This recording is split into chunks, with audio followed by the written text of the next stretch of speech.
हुए हैं और सुखदेव जी महाराज के समक्ष राजा परीक्षित ने प्रश्न किया कि जिनको 7 दिन मरने का श्राप लगा उनको क्या करना चाहिए। और जिस दिन से सुखदेव जी बोलते हैं उस दिन से कथा प्रारंभ होती है। बोलो राधे राधे। कथा आज से प्रारंभ हो रही है। बोले फिर महाराज ये 2 दिन, तो मतलब ये हुआ कि 19 को भोग नहीं डलेगा, फिर तो 22 को भोग डलेगा जब आज कथा शुरू करोगे। बोले वो भी कथा का अंग था, वो भागवत का अंग था, महत्व था, भक्तों की कथा थी। और सुखदेव जी महाराज ने कहा राजन आपने बहुत अच्छा प्रश्न किया है। श्री शुक उवाच बरीयाने ते प्रश्ना कृतो लोकहिता नृपः आत्मा वित्समापुंसा श्रोतव्यादिषु या परः। बरीयाने ते प्रश्न, हे राजन आपने बहुत सुंदर प्रश्न किया है। ये जो प्रश्न है ये केवल अपने लिए नहीं सारे जगत के हित के लिए आपने प्रश्न किया है। लोक हिता नृपः, नृपा माने राजन। हे राजन आपने सबके लिए प्रश्न किया है। राजन 3 काम करना है आपने। क्या गुरुदेव? पहले तो सबसे पहले राजन आप अपने जीवन का भय त्याग दो। ये जो आपको भय लग रहा है मैं मरूंगा मैं मरूंगा मैं मरूंगा, इसको छोड़ दो।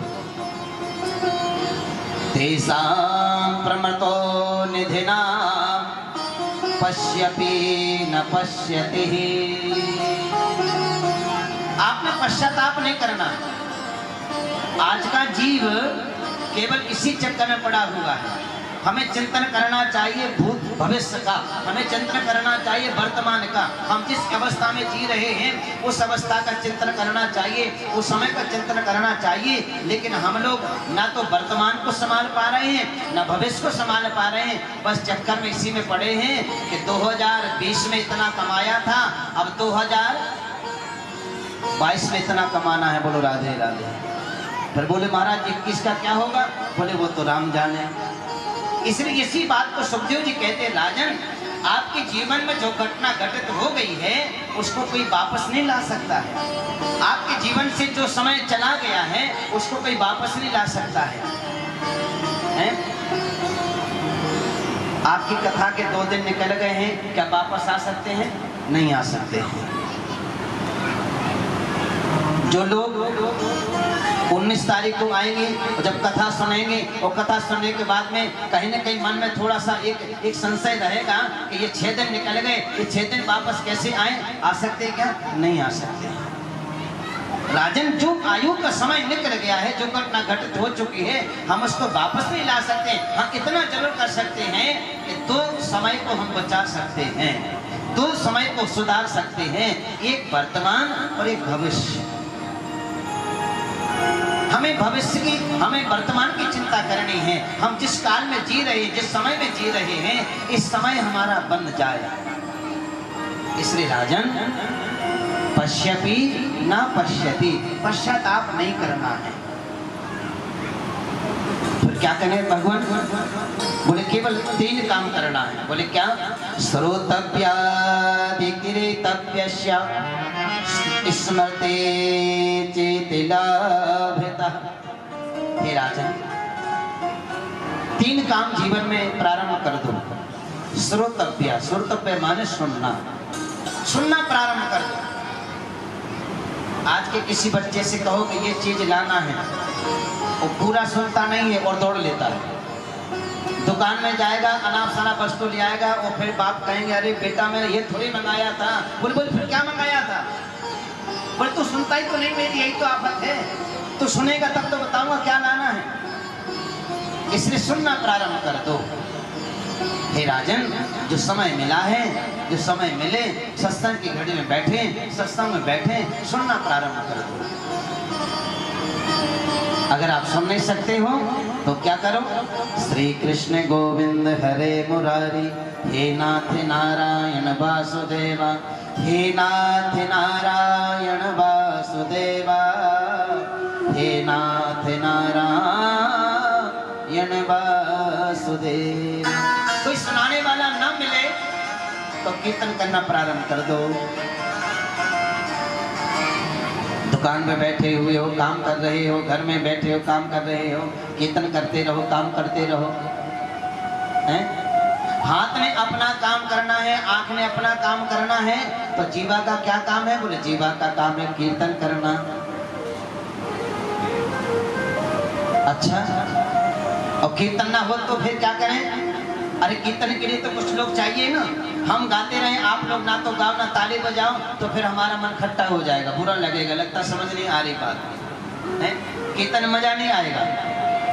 तो कोई अगर ऐसा ना मिले फिर क्या करें? बोले स्मरेत, हमेशा हर काल में उसका स्मरण करते रहो कि गोविंद हमारे हैं, परमात्मा हमारा है, राम हमारे हैं, कृष्ण हमारे हैं, बाकी प्यारे हमारे हैं। आप जिसको मानते हो बस यही धारणा करो वो हमारे हैं। जब ये धारणा आपके मन में आ जाएगी तो क्या होगा?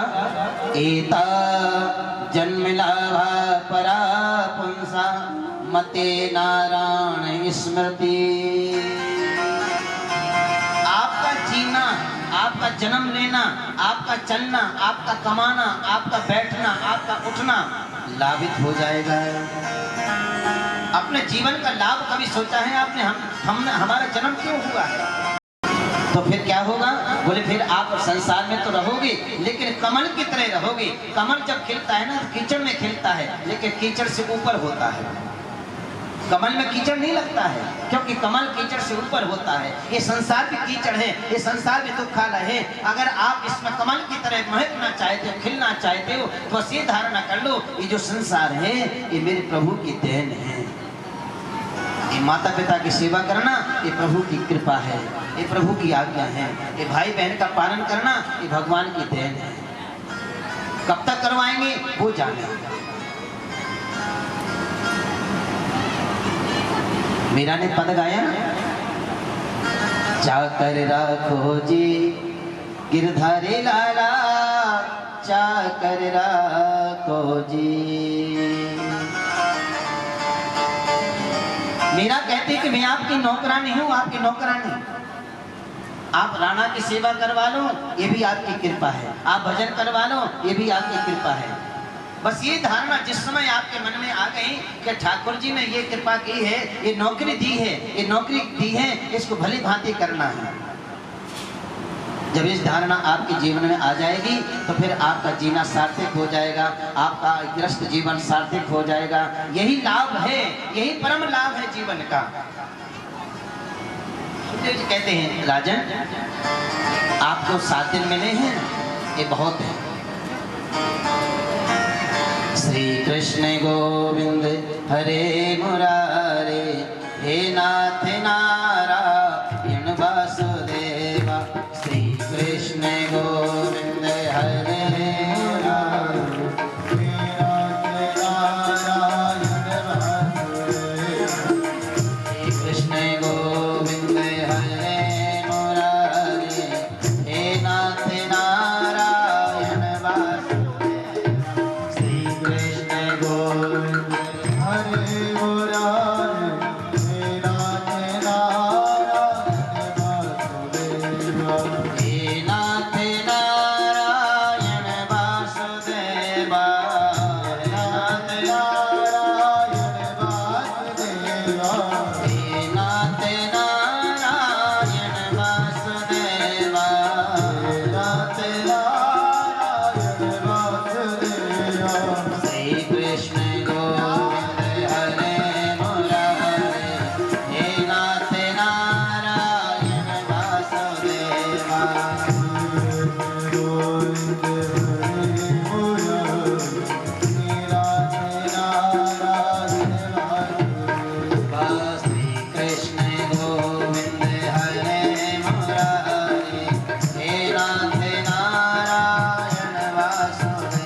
राजन, आपको तो 7 दिन मिले हैं, 7 दिन बहुत है। खटवांग राजा को तो केवल 1 मुहूर्त मिला था। कैसे गुरुदेव? खटवांग राजा दूसरे राज पर चढ़ाई करने जा रहे थे सेना लेकर के। सामने एक काला पुरुष प्रकट हो गया, जिसकी लंबी लंबी दाढ़ी है, लंबे लंबे बाल हैं, जटाएं हैं, निसंग काला है और दोनों भुजा पसार करके रास्ता रोक कर खड़ा हो गया। खटवांग राजा ने कहा, आप कौन हैं? बोले, राजन आप कहाँ जा रहे हो? मेरा परिचय पूछने की आवश्यकता नहीं है, लेकिन मैं जानना चाहता हूँ कि आप कहाँ जा रहे हैं। खटवांग राजा ने कहा कि अमुक राजा की राजधानी पर चढ़ाई करने जा रहे हैं। बोले, क्या होगा? बोले, उसको पराजित करेंगे, उसके राज को अपने राज्य में मिला लेंगे, हमारा राज और बड़ा हो जाएगा, और विस्तार हो जाएगा। गृहीत चेत से राजन अख्यानायति धीयता। अरे राजन, मैं मानता हूं कि आप बलवान हैं, मैं मानता हूं कि आप शक्ति संपन्न हैं, लेकिन कभी आपने विचार किया कि जिस राजधानी पर आप चढ़ाई करने जा रहे हैं, आप पर भी किसी ने चढ़ाई कर दी है। खटवांग राजा ने कहा, महाराज वो कौन राजा है जिसने हमारे ऊपर चढ़ाई कर दी, हमें पराजित करने वाला है? जरा बताओ तो सही, पहले उसी से 2-2 हाथ कर ले। उस काले पुरुष ने कहा, राजन वो कोई और नहीं, आपके ऊपर आपने काल ने चढ़ाई कर दी है। काल? हाँ। बोले, काल क्या होता है? मेरे को कोई पराजित कर सकता है? बोले, महाराज जब काल आता है ना, बड़े बड़े बलवान धराशायी हो जाते हैं। मतलब? बोले, आपकी मृत्यु आने वाली है, आप मरने वाले हैं।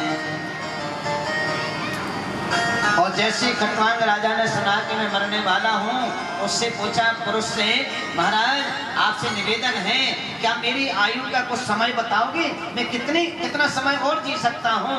उस काल पुरुष ने कहा, केवल 1 मुहूर्त।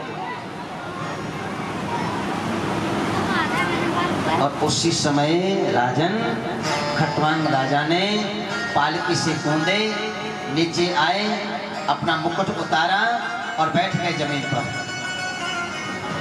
सोचने लगे कि मैं किसी राज का राजा नहीं हूं, मेरा नाम खटवांग राजा नहीं है, मैं तो केवल एक परमात्मा का अंश हूं। प्रभु ने मुझे जो सेवा दी, उस सेवा को भली भांति निभाया, और अब प्रभु मेरे को आज्ञा दे रहे हैं कि अब सेवा नहीं करनी है, आपने भजन करना है। अब प्रभु के द्वारे जा रहा हूँ, प्रभु मुझे लेने आ रहे हैं, प्रभु का विमान आ रहा है, मैं प्रभु के साथ अब संसार को छोड़ करके जा रहा। और जैसे खटवांग राजा ने विचार किया कि संसार को छोड़ के जा रहा हूँ, उसी समय काल आने से पहले चिंतन किया नारायण का, और कपाल को फाड़ते हुए भगवान में प्राप्त हो गए। इसलिए राजन, आपने मरने का चिंतन नहीं करना है, खटवांग राजा की तरह आपने चिंतन करना है गोविंद का। तब सुखदेव जी महाराज के सामने राजा परीक्षित ने प्रश्न कर दिए, यादृशी हरे दर्शो पुरुषस्य मन्यतो मनः। हे राजा, हे गुरुदेव, आपने कहा कि चिंतन करना है, तो ये तो ध्यान की अवस्था हो गई। प्रभु का ध्यान कैसे किया जाता है? ध्यान किसको कहते हैं? कैसे ध्यान लगाना चाहिए? इसकी अवस्था क्या है? सुखदेव महाराज राजा परीक्षित की बात सुनकर के गदगद हो गए। कहा, राजन ध्यान करने के लिए 4 वस्तुओं का, इन 4 स्थानों को हमें संभालना पड़ता है। अगर आप ध्यान करना चाहते हैं तो जितासनो जितश्वासो जितसंगो जितेन्द्रिया स्थूले भगवते रूपा मन्या साध्या यदीयते। हे राजा, पहले आप अपने जितासनों, अपने आसन को जीते।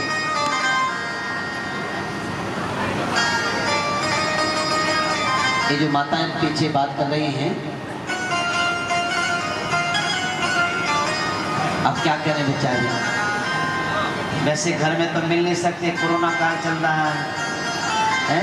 कथा में यहाँ मिलते। अपने आसन को जीतो, कई घंटे एक आसन में बैठ करके भगवान का भजन करना प्रारंभ करो। लेकिन महाराज ये तो सब होता नहीं है। माला लेकर के जैसे बैठते हैं ना, वैसी नींद आने लग जाती है, और जब नोट गिनते हैं तो नींद सब भाग जाती है। नोटों में नींद नहीं आती है, माला में नींद आती है। ये नहीं हो सकता है महाराज। बोले करना पड़ेगा, आसन जीत करके फिर क्या करना है? जित श्वास हो, अपने श्वास को जीतो। चलने से ज्यादा श्वास दौड़ने में निकलती है, दौड़ने से ज्यादा श्वास सोने में निकलती है, सोने से ज्यादा श्वास हमारे काम भोग में निकलती है। आपने देखा होगा बड़े बड़े ऋषि लोग 150-150 साल जीते हैं, क्योंकि उन्होंने अपने काम को जीता है, उन्होंने अपने आसन को जीता है, उन्होंने अपने संग को जीता है। हे राजन, हर श्वास पर भगवान का स्मरण होना चाहिए, हर श्वास पर। ये हर श्वास का स्मरण अर्जुन को था। एक बार अर्जुन द्वारकापुरी आए, और अर्जुन जब जगते हैं तब भी ठाकुर का नाम लेते रहते हैं, जब सोते हैं तो अर्जुन की आंखें सो रही हैं, लेकिन जीवा से कृष्ण का नाम निकल रहा है, कृष्ण का नाम रोम रोम से नाम निकल रहा है।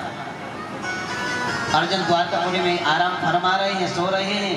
प्रातः काल हुआ, सूर्य निकल आए हैं, अर्जुन जगे नहीं है। भगवान ने रुक्मणी से कहा जाके अर्जुन को जगा के आओ। रुक्मणी जी गई, अर्जुन के महल में देखा है तो अर्जुन के रोम रोम से श्री कृष्णम शरणम मम, श्री कृष्णम शरणम मम, श्री कृष्णम शरणम मम, श्री कृष्णम शरणम मम, श्री कृष्णम शरणम मम, श्री कृष्णम शरणम मम।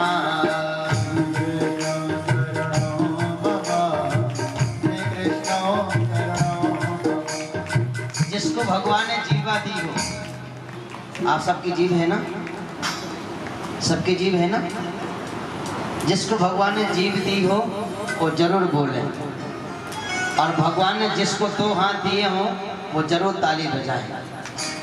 नहीं तो महाराज अगले जन्म में भगवान जीव तो देंगे, बोलने की शक्ति प्रदान नहीं करेंगे, हाथ तो देंगे लेकिन ताली नहीं बजा पाओगे। इसलिए श्री कृष्णम शरणम मम,